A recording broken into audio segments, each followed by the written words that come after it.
সশস্ত্র বাহিনীর ভাবমূর্তি ও ঐক্য বিনষ্ট করতে দেশে বিদেশে নানা অপতৎপরতা হয়েছে জানিয়ে বাহিনীর গৌরব অব্যাহত রাখতে সজাগ থাকার আহ্বান জানিয়েছেন প্রধানমন্ত্রী তারেক রহমান।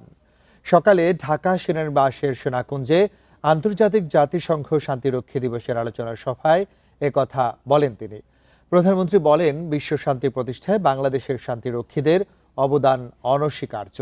তিনি বলেন, জাতিসংঘের শান্তিরক্ষা মিশনে নারী সদস্যদের সক্রিয় অংশগ্রহণ এক নতুন মাত্রা যোগ করেছে।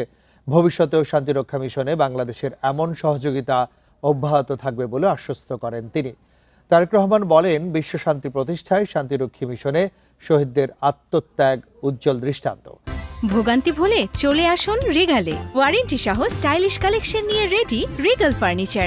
শান্তিরক্ষীদের আত্মত্যাগ প্রমাণ করে শুধু মাতৃভূমির স্বাধীনতা রক্ষাই নয়, জাতিসংঘের পতাকা তলে শান্তি প্রতিষ্ঠায়ও বাংলাদেশ বদ্ধপরিকর।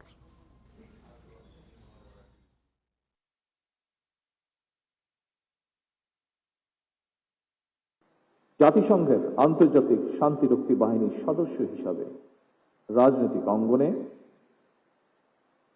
বাংলাদেশের সশস্ত্র বাহিনীর ভূমিকা সুখ্যাতি পেয়েছে।